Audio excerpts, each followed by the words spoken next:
দেখো আজকে চলে আসলাম তোমাদের কাছে আর একটা রান্নার ভিডিও নিয়ে। আর সেটা হলো, দেখো এই শাকগুলো হচ্ছে পালং শাক। পালং শাকটা আমি ভালো করে ধুয়ে আর নুন মাখিয়ে নিয়েছি। আর দেখো এখানে কেটে নিয়েছি বেগুন। বেগুনটা কেটে ধুয়ে রেখেছি। তো বন্ধুরা, আমি আজকে করব হচ্ছে মাছের মাথা, বোয়াল মাছের মাথা আর বড়ি ভেজে পালং শাকের ঘন্ট। তো বোয়াল মাছের মাথা দেখো ভাজা বসিয়ে দিয়েছি।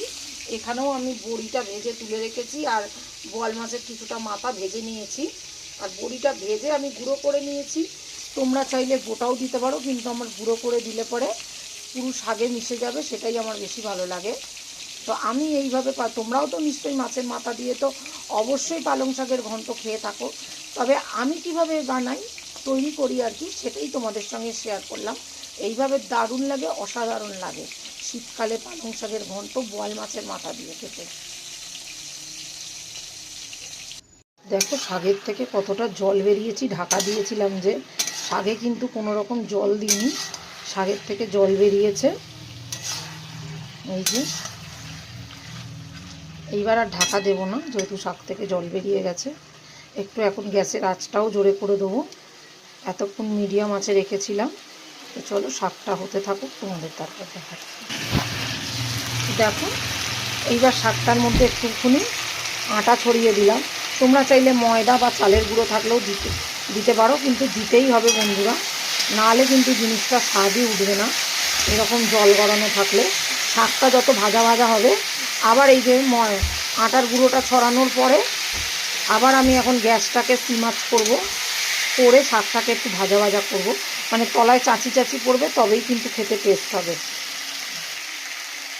আর হ্যাঁ বন্ধুরা, আমার আজকের রান্নার ভিডিও যদি তোমাদের ভালো লেগে থাকে অবশ্যই লাইক করো। বন্ধুরা, শাকটা কী সুন্দর ভাজা হয়েছে তার প্রমাণ হলো জলটা টেনে গিয়ে, দেখো আটাটা দিয়েছিলাম বলে জলটা টেনে গেছে গিয়েই, দেখো সাইড দিয়ে দেখতে পাচ্ছ তোমরা, এই যে তেল ছেড়ে দিয়েছে, মানে শাকটা আমার রান্না কমপ্লিট।